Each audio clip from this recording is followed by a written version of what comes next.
You got a minute? Wow. Hello, Feral friends. Welcome back to Feral. I'm your host, Savana Montana, and today we're having a super fun episode. So I posted on social media questions for you guys to ask me. You can ask me anything. And I got quite a few responses, which I'm super excited to share with you. And for those of you who are listening, hopefully you're listening because you are, in fact, one person that sent me a question. But if you didn't send me a question for this week, that's okay. Don't worry, I'll be doing this again. But in the meantime, let's have some fun. So I'm just going to scroll through the responses that I got and answer your guys' questions right here on the show. I hope this helps you guys understand me more, by the way. I know that I say it at the end of every show and the end of every podcast, but I genuinely want you guys to reach out to me. I love getting comments. I love getting DMs. I love seeing your guys' emails. If you guys want to share your stories or you want advice on something that you're going through on the show, definitely reach out to me. It's one of my favorite things to do, which is why I'm doing this Q&A as a full episode, which I think is going to be a more consistent thing. So let's get started without further ado.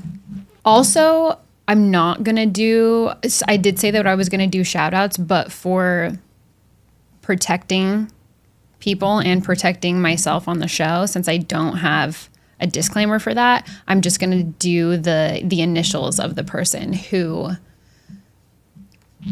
sent in their question instead of giving them a shout out, because I don't want to get them in trouble and I don't want to get myself in trouble. So until I figure that out with my attorneys, I'm just going to do the letter. First question: how long did it take you to get out of your own way, and what does that mean to you? That's a fabulous question. First of all, it took me a really long time to get out of my own way. In some ways, I still feel like I am in my own way. I lack in self-confidence sometimes. I lack in self-limiting beliefs. I have a lot of self-limiting beliefs still.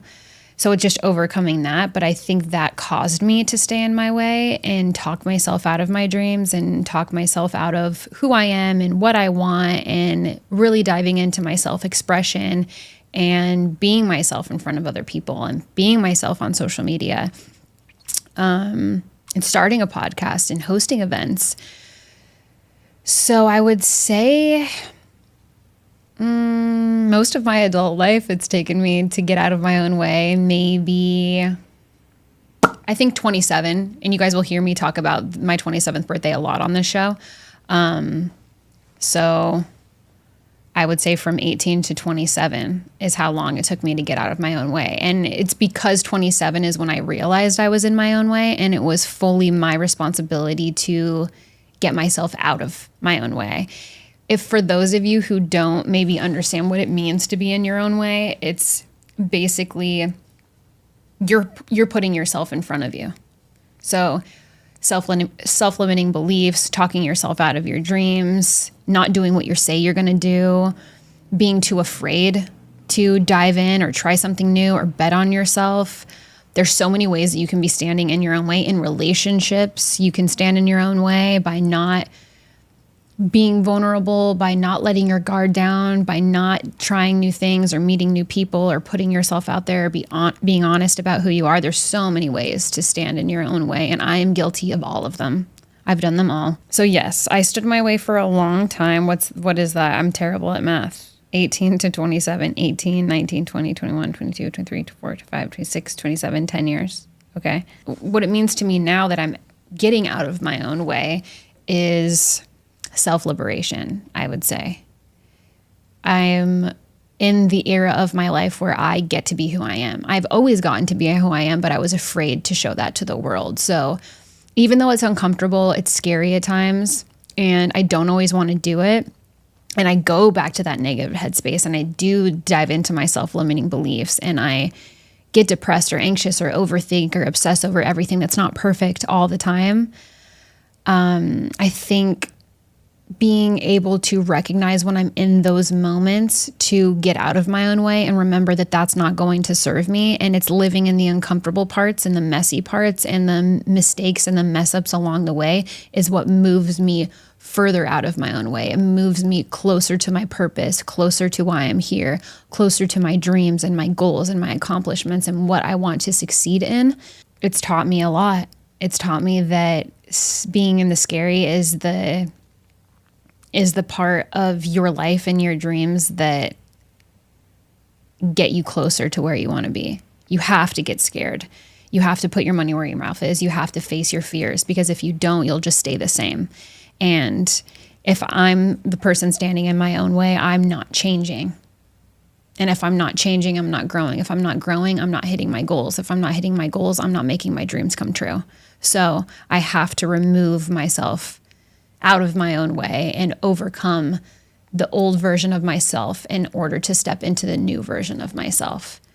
So I hope that answers your question. A really, really good question, by the way. So thank you for sending it in. Next question from Elle. Was it hard moving to Florida from Montana and not really having a plan or anyone going along with you? Yes. It was difficult, but it was freeing at the same time. I knew that I wanted to change. I knew that I was outgrowing the space that I was in. I never felt like I was really in the right place at the right time ever growing up. I love my hometown, and I'm 1000% a Townsend, Montana girl till the day that I die. It's in my roots. It's in my blood. It's my favorite place to be, actually, ironically enough. But in the moment of being 18, graduating high school, moving out of my grandparents' house, and first I went to Colorado, then I came home, and then I ventured off to South Florida at 19. Yes, I didn't have a plan. So not having a plan was scary, but I was also super responsible when I was young. Like, I think I started working when I was I started working when I was 14. I was super responsible in the sense that I kind of wung it. I just knew that I wanted to leave and I was going to figure it out and build the plan on the way down. And I took the position that I was in. So I worked at Ulta Beauty in Helena, Montana at the time. So when I came home from Colorado, I got my job back and I was able to transfer. So I transferred to the location that I knew I was going to be in South Florida. And I stayed with my mom for about a month. So I lived with my mom's house in Wellington when I first came down to South Florida. And then I ended up getting a second job doing animal rescue and moving to Loxahatchee and a lot of other things. I think I was working 4 jobs at one time just to be able to get my own place. But yeah, it was scary. It was hard in the sense that it's hard to leave everything that you know. My home was my comfort place. My home was my happy place. I knew everybody there. My whole family lives there and is still there and was when I left. I broke up with my boyfriend at the time to move to South Florida and bet on myself and follow my dreams. And that's hard. I mean, you're so young and you're like, oh, I'm in love and all of these things are perfect and da-da-da-da-da, or maybe they're not so perfect, but making the decision to leave was very difficult. And I think what helped me through it was knowing that I could always go home, that home was always going to be there. So yes, am I leaving? Yes, am I creating something new in my life? I'm stepping into a new version of myself. I don't know what I'm going to do. I don't know where I'm going to go. I don't know how I'm going to figure this out, but I was so willing to have the experience and embark on that journey by myself. That was bigger than all of the scary parts, all of the hard parts that it took me to make that decision and come to that decision were worth it in the end, for sure. I also think that I kind of thrive as a lone star. Like, I'm a loner for sure. I am a lonely humanitarian. I am through and through a truth seeker, and I really dive into my intuition and human behavior and understanding why people are who they are. So I was never afraid to dive in the sense and meet people. I was actually way friendlier when I was younger. I was so naive because I come from a hometown, a small town in Montana, that everyone's friendly. Everyone says hello. Everyone holds the door. Everybody waves when you drive by. for those of you who are listening that grew up with me, you know exactly what I'm talking about. And a lot of you still live in my hometown, which is great because I get to see you every time I come home. But I was super naive when I moved down here, so I got taken advantage of a lot. And I think that was one of the most difficult parts of moving to a big city, was thinking that everybody was kind of the same as how I grew up. Everyone was friendly, everyone had your best interest at heart, I was so naive to think that everybody was good-hearted and everybody was genuine in what they were saying and what they were doing. But I soon figured out within about 2 years of living in South Florida that people are not who they say they are. They're not genuinely interested or care about what's going on in your life. And most people are out for themselves.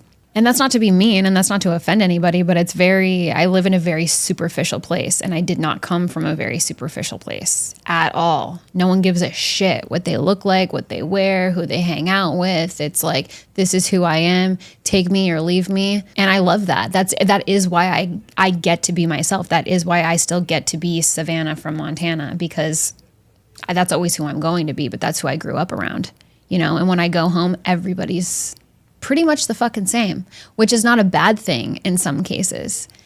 I thrive on change because change is the only constant in life, but being able to compare the old version of myself to the new version of myself just by living in a different state and submersing myself into something different and new is very rewarding. So I guess the good outweighs the bad. The hardness and the difficulty of moving to a completely new place and not having a plan, that's what was exciting for me. I thrive in a place like that. I live in a chaotic place in my mind where I don't know what the fuck is going on half the time, and I'm constantly second guessing myself. So when I totally go all in and I have nothing, it's like jumping into the ocean and having no life raft. There's no life raft to save me. I'm either going to sink or I'm going to swim. And if I want to go home, I can get out of the water. But I'm going to float for a while. I'm going to figure it out. So it's hard, sure, but it's not harder than staying the same. It's not harder than not wondering what it's like. It's not harder than not ever doing it in the first place. And home's always going to be home. And I always get to go back whenever I want. And so if you're considering the one that asked the question, if you're considering doing something new or moving to a new place or trying something new, whether it's with someone else or by yourself, I challenge you 1000% to give it a shot, because you never know where it's going to take you and you don't know who you're going to become in that process. And being in that scarcity mindset and being afraid of it is kind of the best part.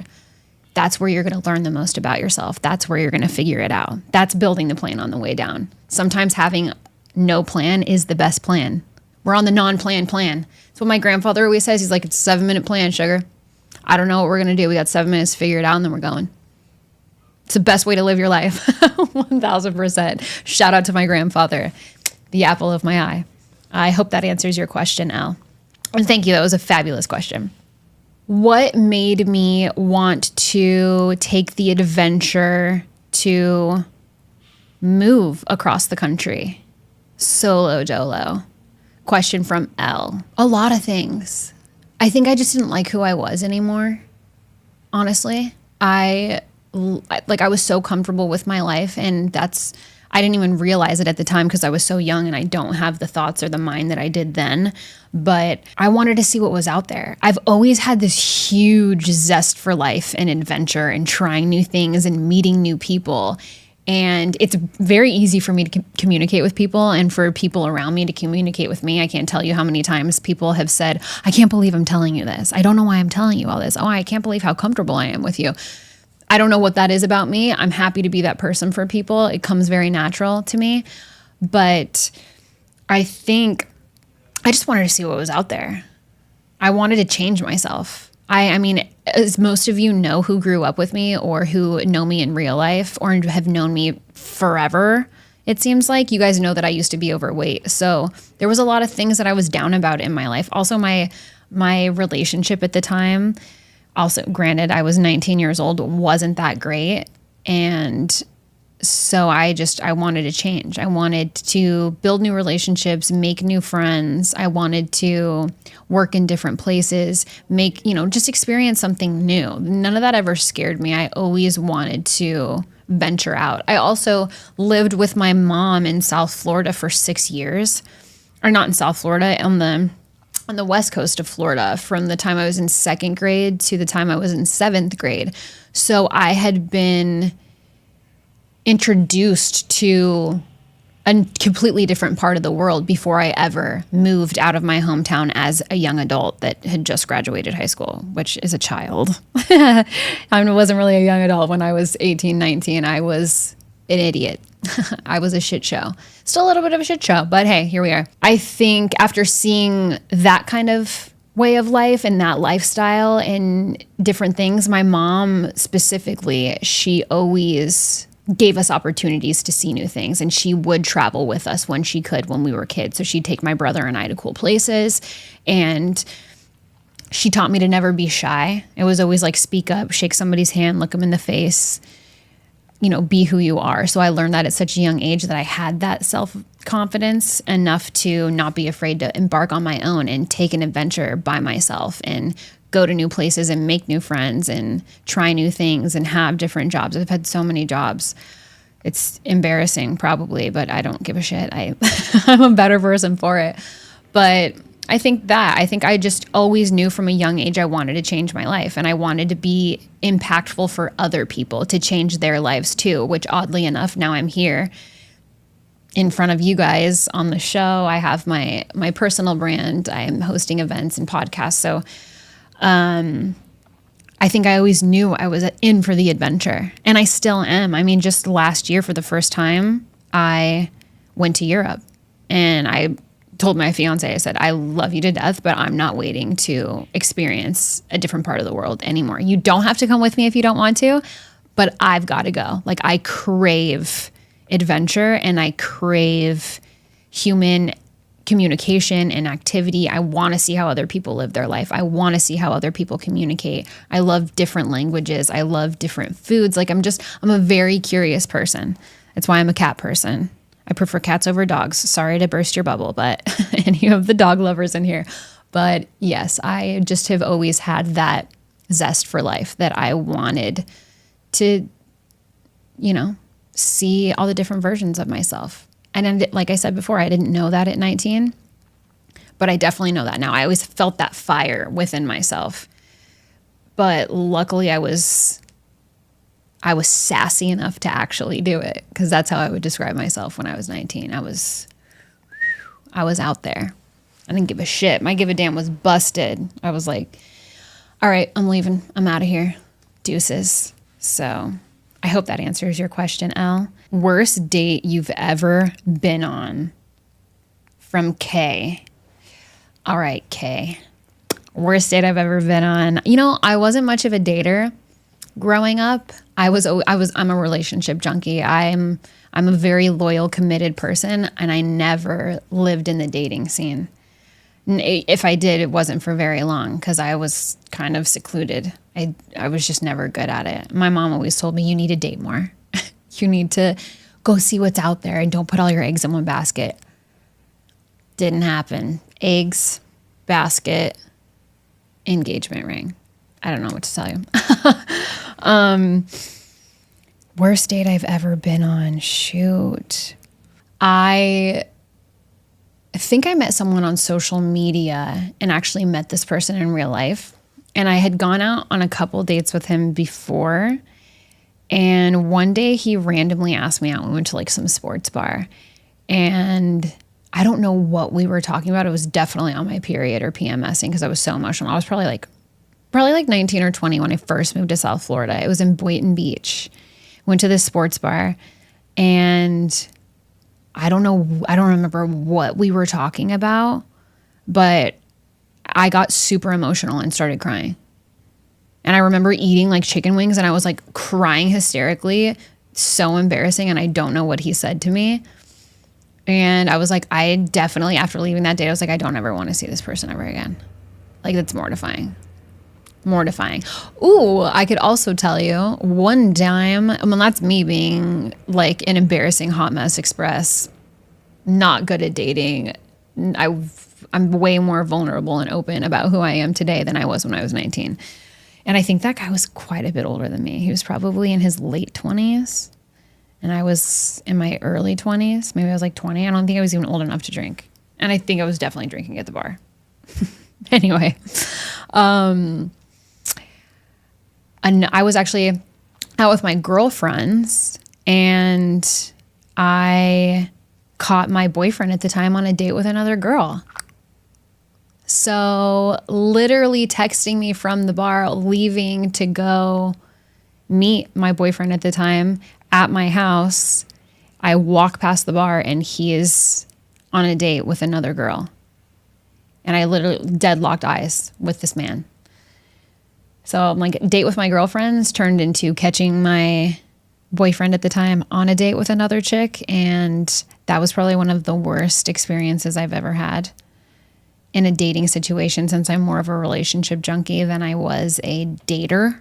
I could tell you a lot of really fucked up stories in the dating world, but in the relationship world, not so much the dating world. But I can't really think of any.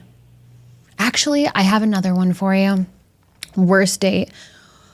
Went on a date or was meeting someone for a date in Delray and never met this person before. Meeting for the first time, blind date. And I go up to the hostess stand. I check into the reservation. They're like, oh, your other guest isn't here yet. Where would you like to sit? And I was like, anywhere is fine. They sit me down at a table and like 25 minutes goes by and I get a text message from this guy. Hey, are you here? Like, I've been waiting. Are you not coming? Are you standing me up? And I was like, I got here 5 minutes early. I've been here this entire time. And he's like, okay, well, I can't find you. And I told him, I was like, this is where I am in the restaurant. This, you know what I look like. This is the color shirt that I'm wearing. Sits down and is super frustrated, super rude, arrogant, pissed off, like so bothered by the whole situation of, you know, not finding each other the second that we got there, because the hostess told me that my guest had not arrived, or the reservation hadn't been filled yet. I was the first one there. So with that energy, proceeds to yell at me for not coming to find him in the restaurant, or not texting him sooner to ask if he was there or if he was standing me up. And then also yelled at me for facing the wrong direction at the table that they had sat me at. And I was like, was there a certain direction that I was supposed to sit at or face you? Like, I don't even know where you are. I just sat down at this two-top. There's one of two seats that I could have taken. But it was so uncomfortable. I don't even think that I ended up ordering anything. I think I ordered an iced tea. Also, I think I'm probably 20 or 21 at this time. And yeah, I think I was like, you know what? I don't think it's going to work out. I don't think I'm about this life. But I sat there for a solid amount of time and watched this grown-ass man bitch at me. I don't know how old he was, but definitely older than me. I would say probably late 20s too. Some people are just fucking psychopaths. Like, what? Please don't yell at your date, for those of you out there, if you don't like something. I mean, I was super naive. I was so young. But looking at it now, if somebody even raised their voice to me or made me feel uncomfortable on a date in my life, I wouldn't even say anything. I'd probably drop money on the table and fucking walk out. Dead ass. But I was so nice then that I was like, okay, I guess I'll listen to you vent about the situation like a psychopath and never talk to you again. So there's a little history of the kind of men I used to attract into my life. Yikes. But great question, Kay. I really enjoyed that one. From A, how to start up a podcast. There's a million different ways you can start a podcast, honestly. In my experience, I built this studio that I'm in right now for my fiance. In 2022, we ran his personal brand together, Willie Numbers, and we built a podcast studio in our house in Fort Lauderdale, our townhouse. And so I had accumulated quite a bit of equipment to do that. It's expensive, just food for thought there. Then when we moved to Boca about a year ago, we turned one of the offices in his full office suite into our podcast studio. So that was in fall of 2024. We're in summer of 2025, and really revamped it because I had so much more space here. So lighting, cameras, decor, podcast equipment, headphones, cords, computers, TV. Like there's a lot that goes into building a studio. But you don't have to build a studio if you don't want to, or if you don't have the means to do so, or just the time, the energy, the effort. You can rent out podcast studio space. We actually rent our studio too. But there are places all over South Florida where you can rent out a podcast studio and it's done for you. You just are going to pay them a premium, obviously, because you're just renting the space for what you need it for.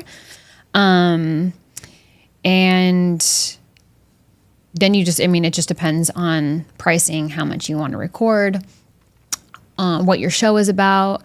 I would say the behind the scenes of starting a podcast, the nitty gritty of it is going to be the more challenging part. What is your show about? Who are you? How are you introducing yourself? Branding, posting, all of the behind the scenes stuff that you sign up for, your platforms, where you're posting. Are you doing just an audio recording? Are you doing video recording? Are you live? Are you edited? There's a billion different things that you can decide how to start your show. I mean, the easiest way is just deciding that you actually want to have a podcast. If it's something, you have to be super committed to it too. I know a lot of people who have podcasts, but it's kind of laissez-faire. For me, this is my full-time thing. So I put all my time, energy, and effort into this, which correlates with my brand, which also piggybacks off of my in-person live events every month. So, but this is my number one thing. You can do a podcast as a side hustle or just a passion project.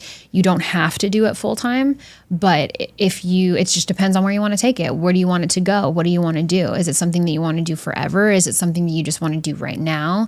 Like I said, is it a passion project? Just start asking yourself these questions. How much time do you have to give to it? Do you want to do guests? Do you want to do solo episodes? What does your passion look like? What are you talking about? Just those kinds of things. So I think, how do you start a podcast? First, deciding that you want to do it and panning out the level of commitment that you have to give to it.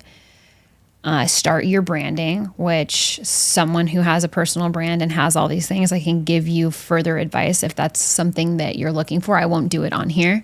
The fastest way and the most seamless way is probably going to be to rent a podcast studio from someone who literally just builds one and they run all the behind the scenes. Finding editors, finding people to run your show, building it, buying it, is a whole nother level of commitment. But for the fast route, I definitely say rent studio space and just wing it.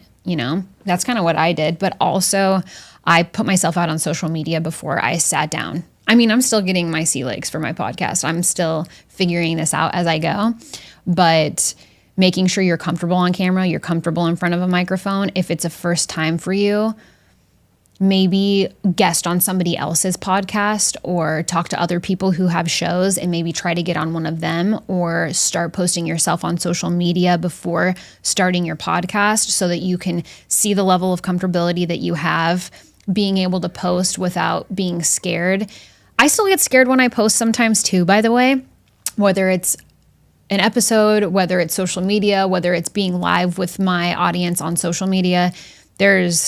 You're still going to get nervous, but putting your money where your mouth is and putting your energy and your confidence to the test, I would test that out before starting a show, because it's definitely part of the how to get comfortable with being on camera and being in front of a mic. You're not going to like the way your voice sounds, heads up. None of us do. You're not going to like the way your hair is. I literally didn't do. I'm still in my pajamas right now. Okay, you guys, if you saw me on social media this morning, I literally threw a pair of sweatpants over my jammies and pulled my hair back in a clip.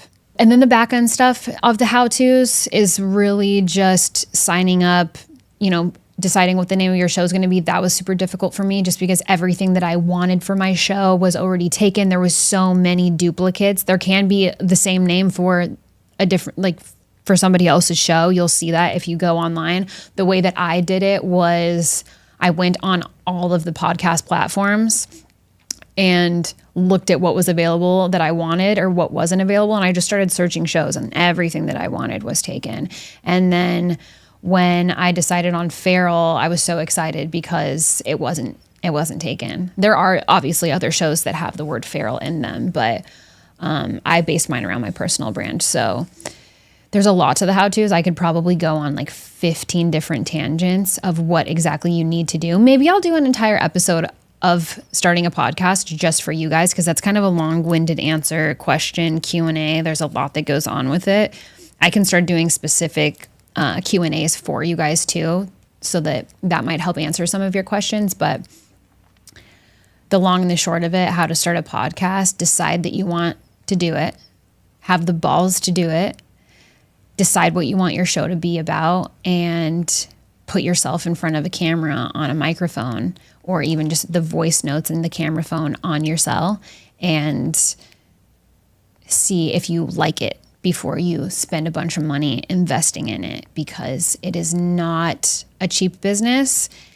It's not any cheaper of a hobby, but it's totally worth it, and it's a lot of fun, and I highly recommend it. If you feel like you have something to say, put yourself out there and say it, because people need to hear your voice, and I think you should do it. So I hope that answers your question, and I hope that some of that correlates with what you're looking for. But like I said, I could do an entire episode just on starting a podcast. There's a lot of behind the scenes shit. So thank you, A. Thank you very much. Great question.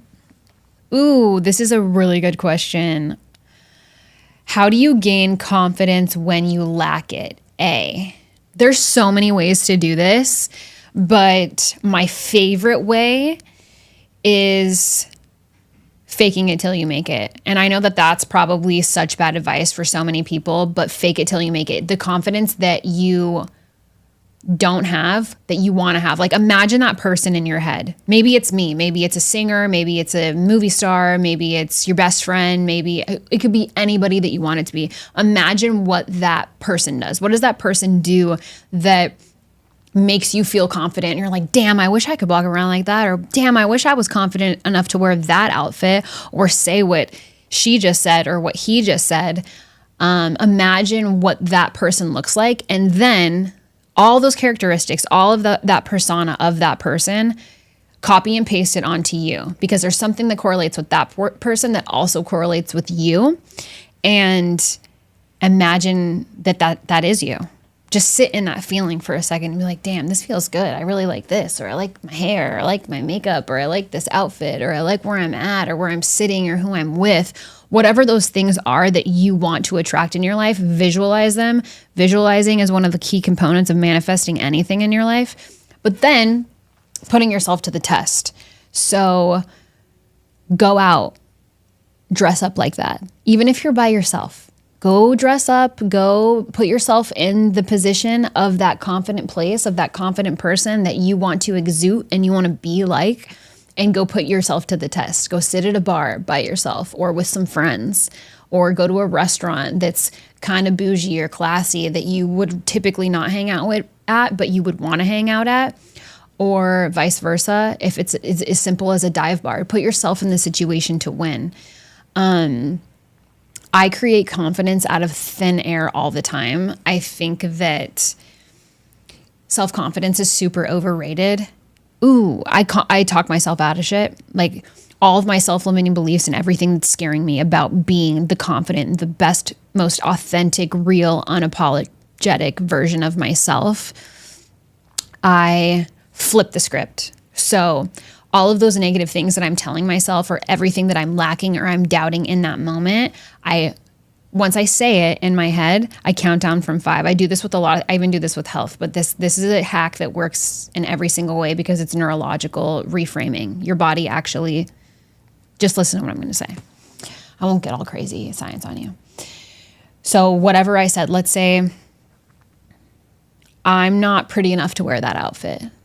I would flip that script in my head or even say it out loud and say, I'm so fucking beautiful that this outfit isn't wearing me, I'm wearing it. Or I'm better than this outfit, or I'm too good for it, or I'm going to look so good. Like, just start talking to yourself in a confident way and flip the script. So whatever you're telling yourself, whatever your self-limiting belief is, count down from 5 and then say the complete opposite, so that neurologically, your body's, you're changing the way that you're thinking about it. And then you're replacing that negative self-talk and you're turning it into a positive. So if you lack self-confidence or you want to gain more self-confidence, talk yourself into the confidence.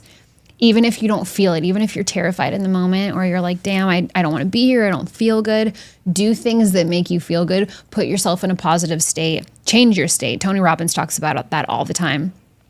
It could be in anything. You could even just have anxiety or not want to do what you need to do for work in the day. Go outside, sit outside for 10 minutes, go for a run. Take a hot shower, take a cold shower, like change your state and then go back to what you're doing. Distract yourself for a minute. Like it actually works. So if confidence is one of those things for you, just talk yourself into it, because I think lacking self-confidence for me has been a lot of me just talking myself out of who I am.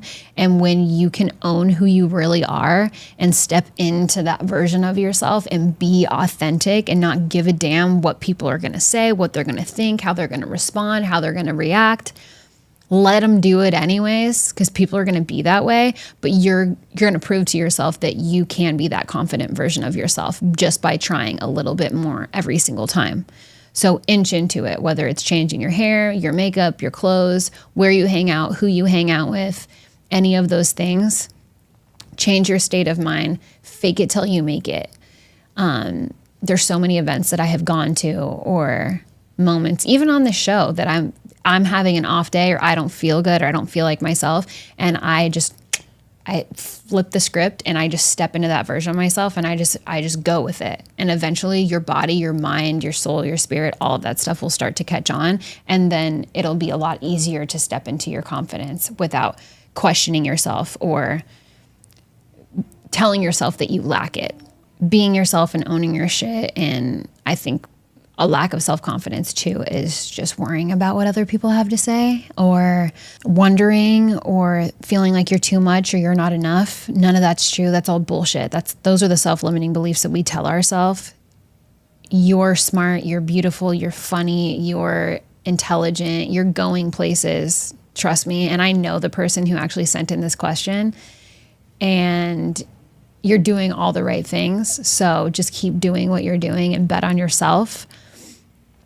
Don't worry about the lack of confidence, because you don't even realize how confident you're already coming off, which tells me and everyone else around you that if you're lacking in self-confidence or you feel like that in the moment, you're already faking it until you make it, which is that's the key component, and you've already got it. So I hope that answers your question, A. Thank you for sending it in.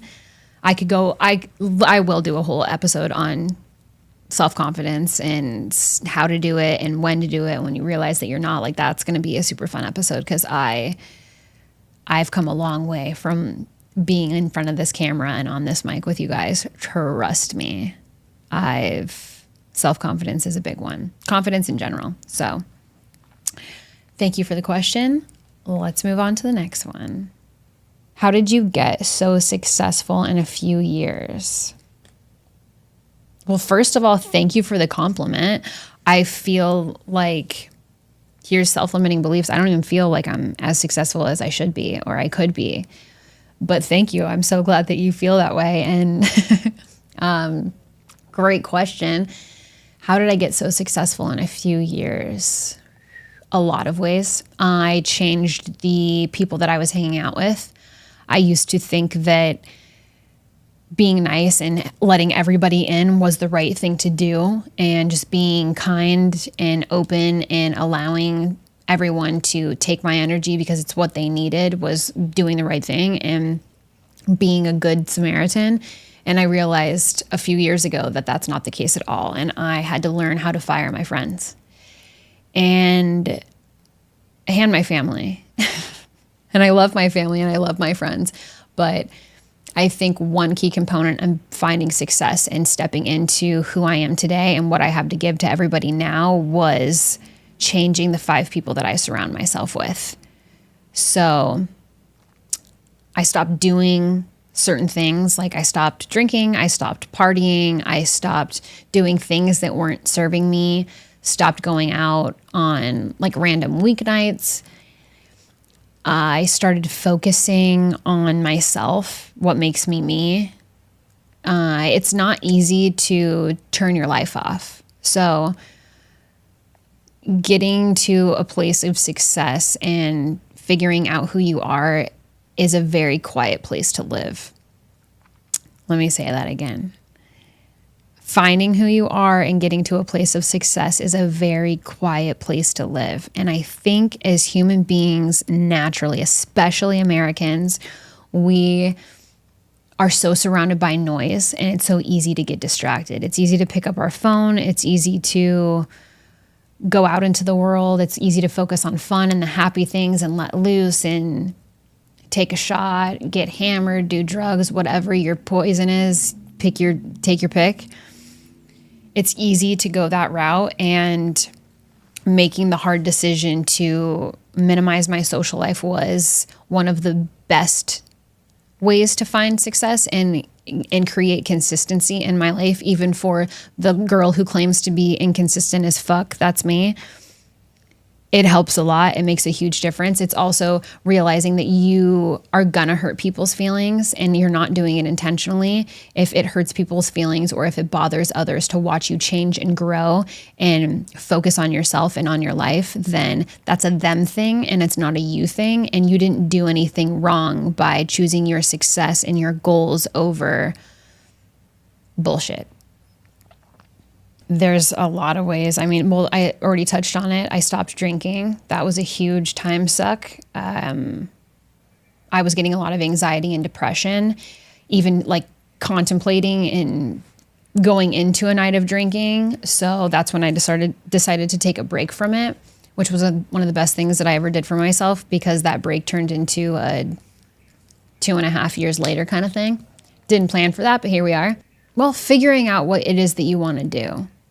Before, a few years ago, I was working 12 to 15-hour days on a computer selling real estate deals. That's what I was doing. Also the most money that I ever made in my life. Also the most stressful position I have ever had in my life. It's a lot of moving pieces. It's a go, go, go. It's a lot of time. It's a lot of effort. It's a lot of energy. So I think going through the phases of your life and looking at what serves you and what doesn't serve you, and then why you're doing what you're doing. I was doing what I was doing because, one, it was helping my boyfriend at the time. I was working in his business, and it's also the most money that I've ever made in my entire life. But I've never been one to do shit for the money. It just doesn't get me going. Dollar amounts don't really change my state much. I'm more of an impact person. So being so successful within the last few years was learning to make a lot of hard decisions and making sacrifices and changing my mind a million times and knowing that I'll figure it out eventually. Keeping the faith in yourself and knowing what you're doing to move forward and push yourself towards your success and closer to it is huge. In the short of it, getting successful within the last couple of years has been focusing on myself, saying no to what doesn't serve me, saying yes to opportunities that do serve me and that I want in my life and that I want to be a part of, removing people from my life, whether it's friends, family, acquaintances. Sometimes it's hard. It's easier than it sounds. People typically just fizzle out. You don't have to tell them you're never talking to them again or that you don't like them or anything like that. You still love these people. You just don't have the time and the energy to focus on them. That was a big one for me in finding my success. And also putting myself in a situation to win, putting my money where my mouth is, actually starting the things that I wanted to do and stop just talking about them. Now I'm actually doing them. In order to become the success that you want, you actually have to put yourself out there and start doing it. So whatever that looks like for you, if it's quitting your 9 to 5 or moving to a different state or working for someone that's doing something that you already want to be doing so that you can learn. I didn't go the college route. I did go to trade school, but never used my trade.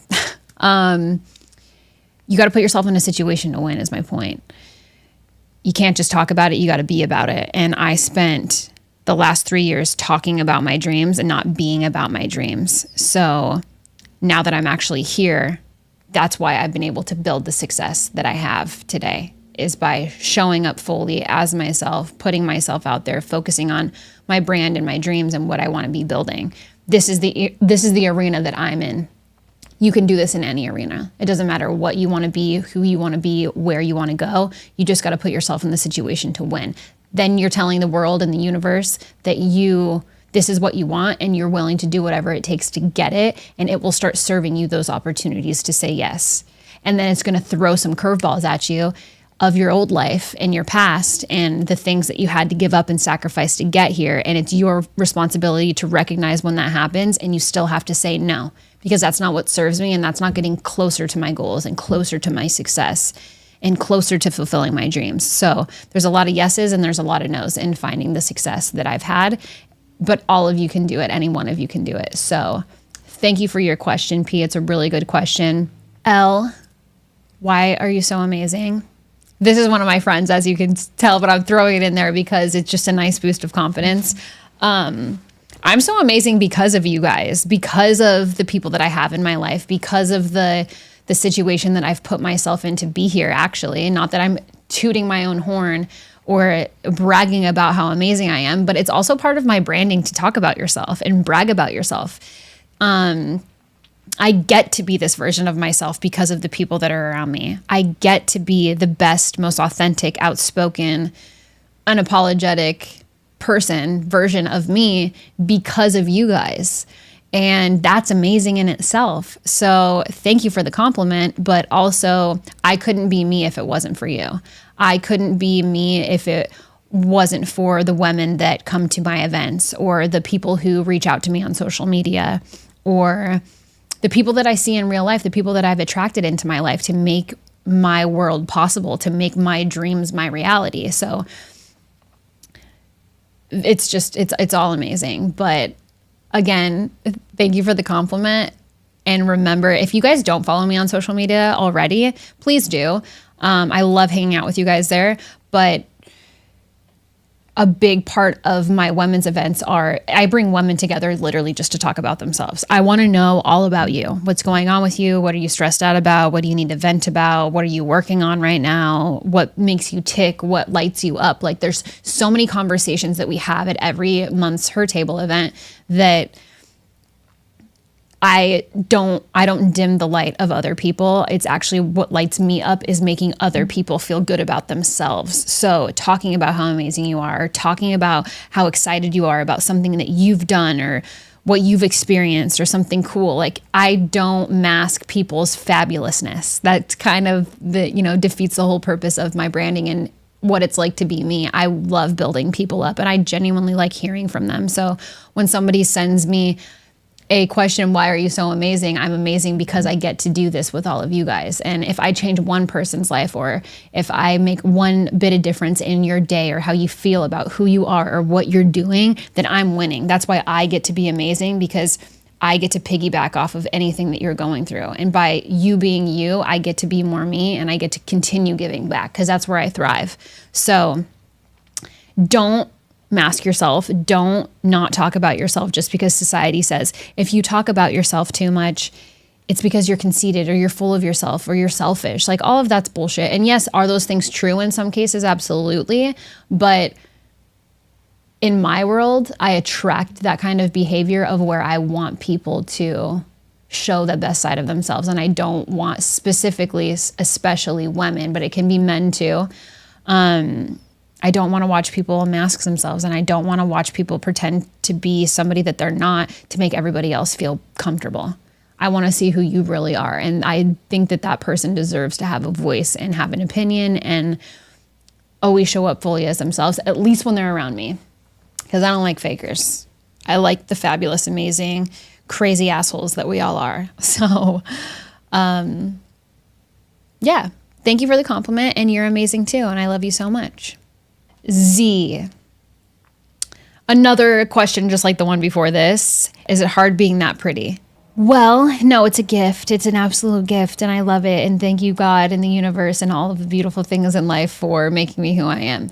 I didn't used to feel as beautiful as I feel in my own skin today, but I know this is more of a compliment and not as so much of a question. But if I can turn it into a question, everybody's beautiful, and everybody's beautiful in their own way. And I think that women, we get a lot of backlash on our beauty. Some women are more extravagant. Some women are more cheeky. Some women are more bodacious. And, you know, everybody expresses themselves in a different way. And I think no matter what kind of woman you are, or how you show up in the world, or the way that you dress, or you style your hair, or you wear your makeup, or whatever. Me, I can only speak about this as a female. I can't speak about this as a male, or as a gay female, or a gay man. But everyone has their own experiences with the way that we're judged. But I think females, no matter what we do, we're judged. So if we're too pretty, if we're not pretty enough, if we're heavy, if we're not thin enough, if we're super fit, if we're not fit, if we're not healthy, if like everything that we do that aligns with being pretty or being beautiful is always analyzed. And I think just owning your own skin and owning your shit and how you like to dress and who you like to be and how you want to show up in the world, that's pretty. That's what's pretty to me. I look at people's personalities before I look at what they wear or where they buy their clothes or how they style themselves. Do I love fashion? Do I love getting dressed up? Do I love having this, horsehair? Yes, it's great. I love it. And I'm so grateful for my body and my health and my mind and all of these things that go along with being pretty. But I guess in some sense it is hard to be pretty in no matter what you look like, you're pretty. But it's hard dealing with judgment sometimes. Because sometimes people don't like you just based on the way that you look. And I know specifically, I've dealt with a lot of uncomfortability with women relationships and finding true friends because some people just don't like me because of the way that I look. And I know that for a fact. And I've had those conversations, but I think it's now just not giving a shit. So no matter how you feel about yourself or how you look at yourself in the mirror, give yourself positive feedback and remember that you are pretty no matter what. And whether you feel that way or not, somebody else that's looking at you thinks that you're beautiful. And somebody else that's looking at you does have something nice to say and a compliment to give. Even though you might not have one to give yourself in the moment, don't be so hard on yourself. You are pretty. From L. We got a lot of L's in the house. I'm digging the L's. I'm attracting L into my life. I don't know what that's about, but I'm here for it.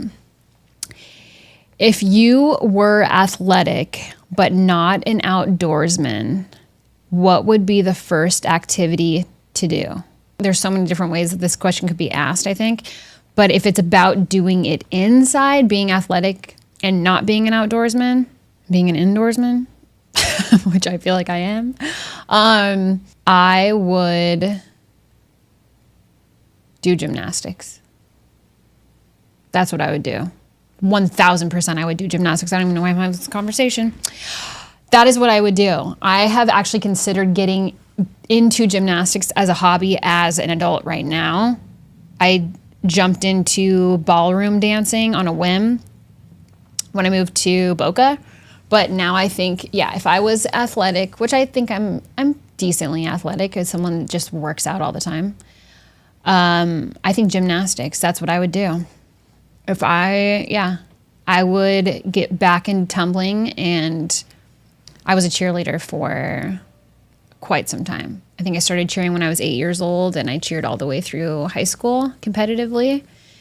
And then I became a cheer coach right after I graduated for one season. I think I would do gymnastics. I want to do backflips. I think it's just a full body sport. So you have to work out every single angle of your body. And also, who doesn't want to do a fucking backflip? Like, here's my party trick, standing back tuck, no big deal. Right? There's just so many cool things about gymnastics, and I'm passionate about it. I've considered, my fiance actually wants me to get into boxing because I have anger problems. So I could let off some steam. He thinks I need to get punched in the face, which he's not wrong. I think I should probably get punched in the face, but not a fan because he wants to see how I'd react. I think he just wants to see me get punched in the face. But I think boxing would be dope too. And I think I have the agility and the hand-eye coordination to be a gymnast or a boxer. If I was going to do something outside, and I'm not answering your question correctly, Elle, if I wasn't an outdoorsman and it did have to be outside, I think I would do rock climbing. Because that sounds fucking scary. And I'm terrified of heights, and I'm like in the phase of my life where I'm doing the things that scare me. I wouldn't just go without ropes and picks and stuff, you know? But I think rock climbing would be cool because there's no place that there's rocks in the world that isn't a cool place to be. And then also the scenery when you do get to the top of the rock, imagine how beautiful it would look. And just being in touch with nature and being outside. I need to be more in touch with being outside. So I think that would be a really scary option for me. But I think I'm going to do this gymnast thing. I think I'm going to try to find, if anybody knows of any gyms in South Florida that do adult tumbling classes, please let me know. Because I'd really like to do it. I think I'm going to try that. I think you've inspired me, Elle. Now my hobby juices are flowing and I need to challenge myself more physically. I'm about that life. All right. So that sums up our questions for this week's episode.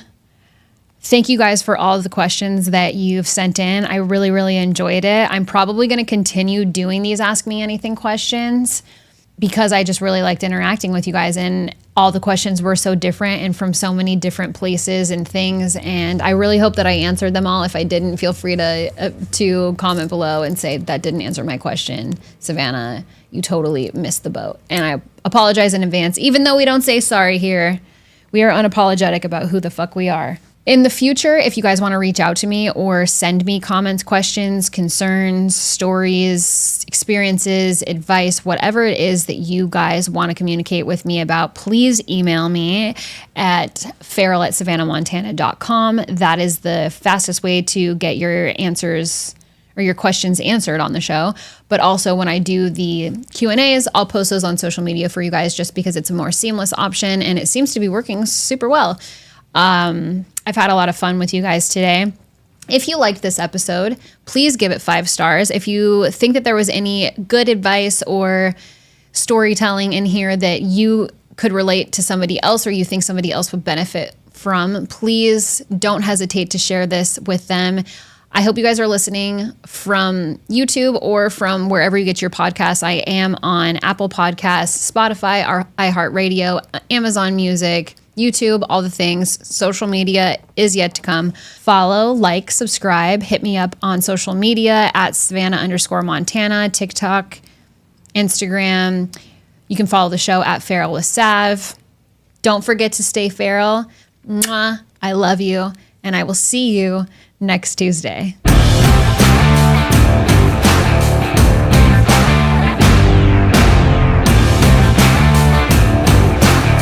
Tell you who the fuck I think I am. You got a minute? Wow.